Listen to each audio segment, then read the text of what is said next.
Napanood nyo na to guys, itong lalaking ito. Kaya kung hindi mo pa napanood to, panoorin mo at gagawa natin ng reaction. Watch this.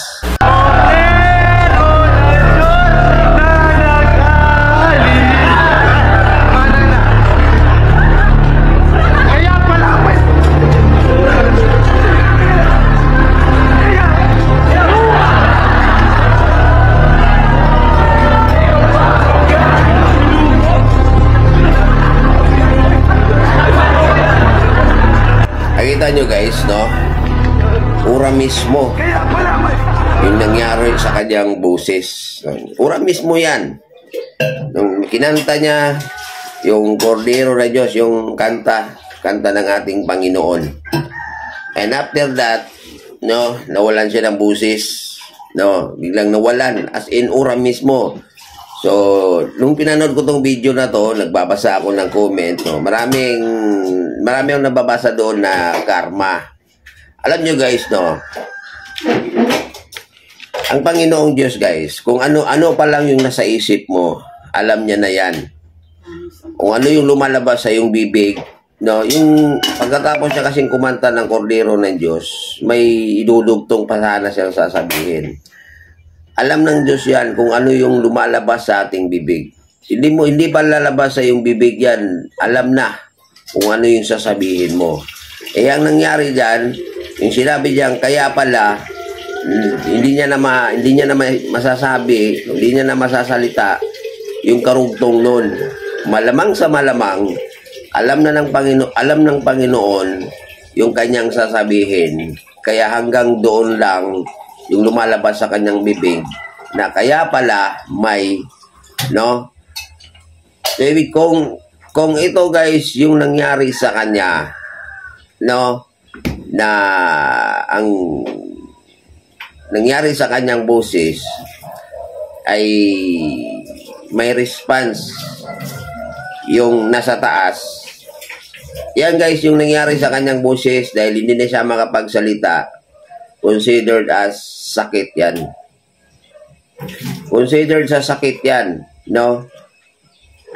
Ngayon, siyempre, dahil ang unang gagawin niya, dahil nawalan siya ng boses, ang unang gagawin niya talaga ay pupunta yan siya sa mga sa doktor. Magpakonsulta siya. No? Magpakonsulta siya sa mga espesyalista dito sa ating mga lalamunan o kung ano pang mga, kasi dito na parte nagkaroon ng problema sa kanya eh. Pero ito lang ang masasabi ko, no, para malaman niyo, no, itong sakit na nakuha niya after niyang kinanta yung Cordero ng Diyos, wala nang kagalingan yan. Kahit saan pa siya magpunta, kahit gumastos pa siya ng malaking pera, mga doktor, yung pinakamagaling doktor, ang pupuntahan niya, lapitan niya, magpaano siya doon, magpagamot siya sa doktor.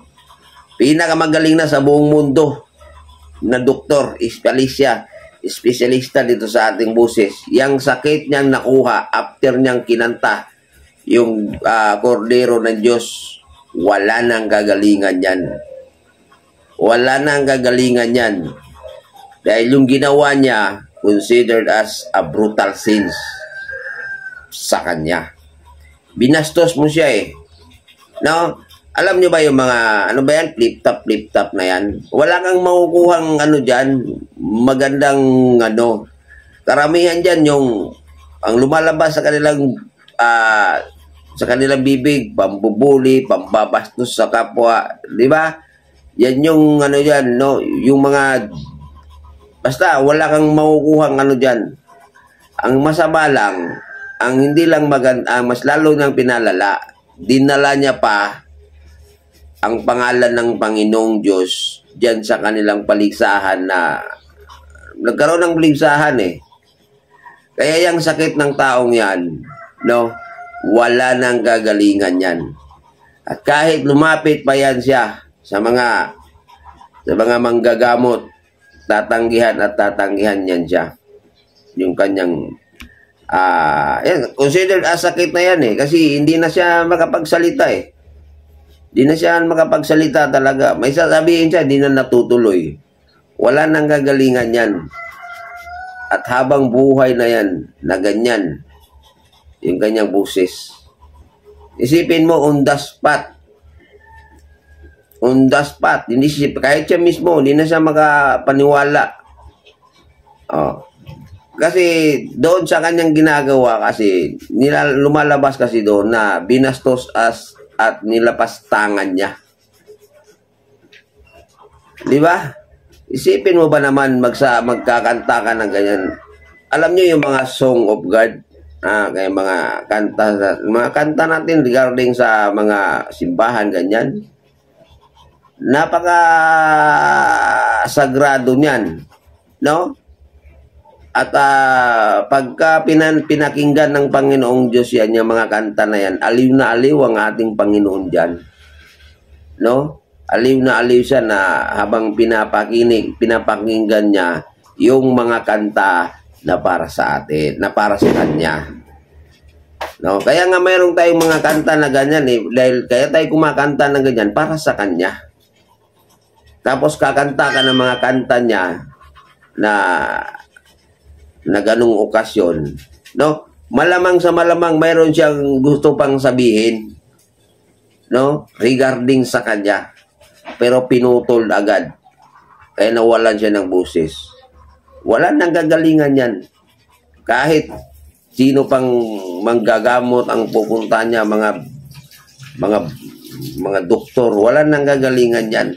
Marami na akong na-encounter na mga taong na katulad lang ng ginawa ng taong to. Hindi ko kilala to eh. Nag-viral to sa gagawa tayo ng wala na. Wala nang pag-asa yan.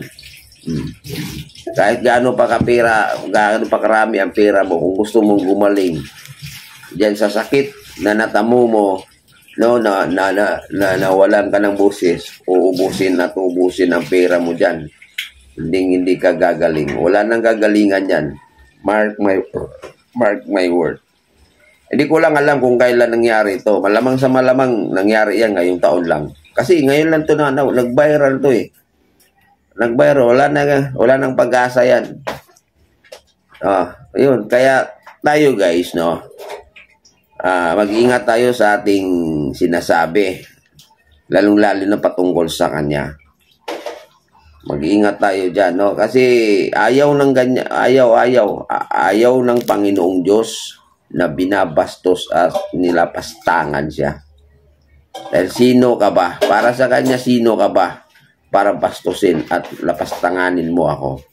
Tao ka lang. Para sa Kanya. Kaya wala tayong karapatan. Dahil tao lang tayo. Ginawa lang, siya ang may gawa, di ba, sa atin.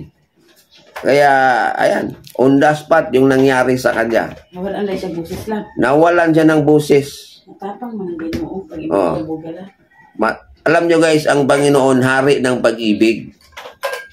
Hari ng pag-ibig yan. Pag-ibig talaga ang dinadala lagi yan. Pero pag yan ang nagalit, ay hindi mo rin magugustuhan. Ganun yun. Ganun yun ang ating Panginoon, guys. Kaya masasabi ko lang, no? Mag-ingat tayo, no? Huwag nating bastusin, no? Huwag nating laspatangin o respetuhin natin, no? Mahalin natin ang Panginoon. Huwag nating bastusin ang ating Panginoon. Dahil pag yan naasar at hindi niya magugustuhan ng iyong ginagawa, mayroon niyang gagawin sa iyo. Hari ng pag-ibig ang ating Panginoong Diyos. Pero pag yan nagalit, hindi mo magugustuhan. Kaya ingat tayo